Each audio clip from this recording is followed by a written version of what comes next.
Hi friends, bread കൊണ്ട് നല്ലൊരു അടിപൊളി ഐറ്റം ഉണ്ടാക്കിയാലോ. മസാല ബ്രെഡാണ് ഞാൻ ഉണ്ടാക്കുന്നത്. കുട്ടികൾക്കൊക്കെ നല്ല ഇഷ്ടമാവുന്ന ഒരു ഐറ്റമാണ്. ഇതിന് വേണ്ടിയിട്ട് ഞാൻ 3 ബ്രെഡാണ് എടുത്തിട്ടുള്ളത്. അതിനെ ഇതുപോലെ ചെറിയ സ്ക്വയർ ആക്കിയിട്ട് മുറിച്ച് വെച്ചു.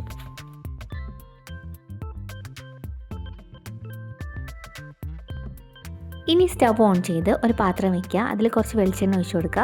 എന്നിട്ട് അതിനൊന്ന് ചുറ്റിച്ച് കൊടുക്കുക. എല്ലായിടത്തും വെളിച്ചെണ്ണ ഒന്ന് ആവാൻ വേണ്ടി ചുറ്റിച്ച് കൊടുത്തിട്ട് ഈ മുറിച്ച് വെച്ച ബ്രെഡ് അതിലേക്ക് ഇട്ട് കൊടുക്കുക. ലോ ഫ്ലെയിമിൽ ഇട്ടാൽ മതി. എന്നിട്ട് കുറച്ച് നേരം അങ്ങനെ വെച്ചിട്ട് ഒന്ന് മറിച്ചിട്ട് കൊടുക്കുക. അങ്ങനെ ചെയ്തിട്ട് മാറ്റി വയ്ക്കുക, വേറെ പാത്രത്തിലേക്ക് മാറ്റി വയ്ക്കുക.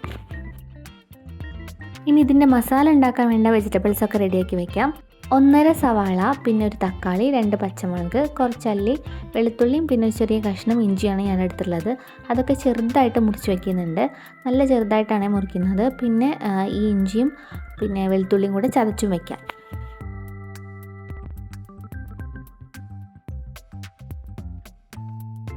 ഇപ്പോൾ എല്ലാം റെഡിയാക്കി വെച്ചിട്ടുണ്ട്. ഇനി സ്റ്റാർട്ട് ചെയ്യുക. അതിന് വേണ്ടിയിട്ട് സ്റ്റവ് ഓൺ ചെയ്യുക, പാത്രം വയ്ക്കുക, പിന്നെ വെളിച്ചെണ്ണ ഒഴിച്ച് കൊടുക്കുക, സവാള ഇട്ട് കൊടുക്കുക, പച്ചമുളക് ഇടുക, പിന്നെ കുറച്ച് ഉപ്പ് ഇട്ടിട്ട് നന്നായിട്ടൊന്ന് വഴറ്റിയെടുക്കുക.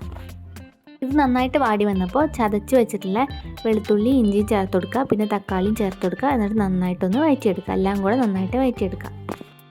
ഇനി 1/4 സ്പൂൺ മഞ്ഞൾപ്പൊടി, 1/2 സ്പൂൺ മുളക് പൊടി, ഗരം മസാലയും ചേർത്ത് നന്നായിട്ട് ഇളക്കിയതിന് ശേഷം 2 വലിയ സ്പൂണിൽ ടൊമാറ്റോ സോസും കൂടി ആഡ് ചെയ്തിട്ട് നന്നായിട്ട് ഇളക്കി കൊടുക്കാം. എരിവ് കൂടുതൽ വേണ്ടവർക്ക് മുളക് പൊടി അതിനനുസരിച്ച് ചേർത്തോളൂ കേട്ടോ. ഞാനിപ്പോൾ കുറച്ചേ ചേർത്തിട്ടുള്ളൂ. ഇത് നന്നായിട്ട് ഇളക്കി യോജിപ്പിച്ചിട്ട് ആവശ്യത്തിനുള്ള ഉപ്പും കൂടി ചേർത്ത് കൊടുത്തിട്ടുണ്ട്. നന്നായിട്ട് മിക്സ് ചെയ്തതിന് ശേഷം കുറച്ച് വെള്ളം കൂടെ ചേർക്കുന്നുണ്ട്. വളരെ കുറച്ച് മാത്രമേ ചേർക്കുന്നുള്ളൂ. ഇനി നന്നായിട്ട് ഇളക്കി കൊടുത്തിട്ട് നേരത്തെ മാറ്റി വെച്ചിരിക്കുന്ന ആ ബ്രെഡും കൂടി ഇതിലേക്ക് ചേർത്ത് നന്നായിട്ട് ഇതെല്ലാം കൂടെ മിക്സ് ചെയ്യുക. ഈ മസാലയിൽ ഈ ബ്രെഡ് നന്നായിട്ട് മിക്സ് ചെയ്ത് കൊടുക്കുക. ഇപ്പം നമ്മുടെ മസാല ബ്രെഡ് ഇവിടെ റെഡി ആയിട്ടുണ്ട്. ഇത് നല്ല അടിപൊളി ടേസ്റ്റ് തന്നെയാണ് കേട്ടോ. കുട്ടികൾക്ക് എന്തായാലും ഇഷ്ടപ്പെടും. അപ്പോൾ ഇതെല്ലാവരും ഒന്ന് ട്രൈ ചെയ്ത് നോക്കണേ.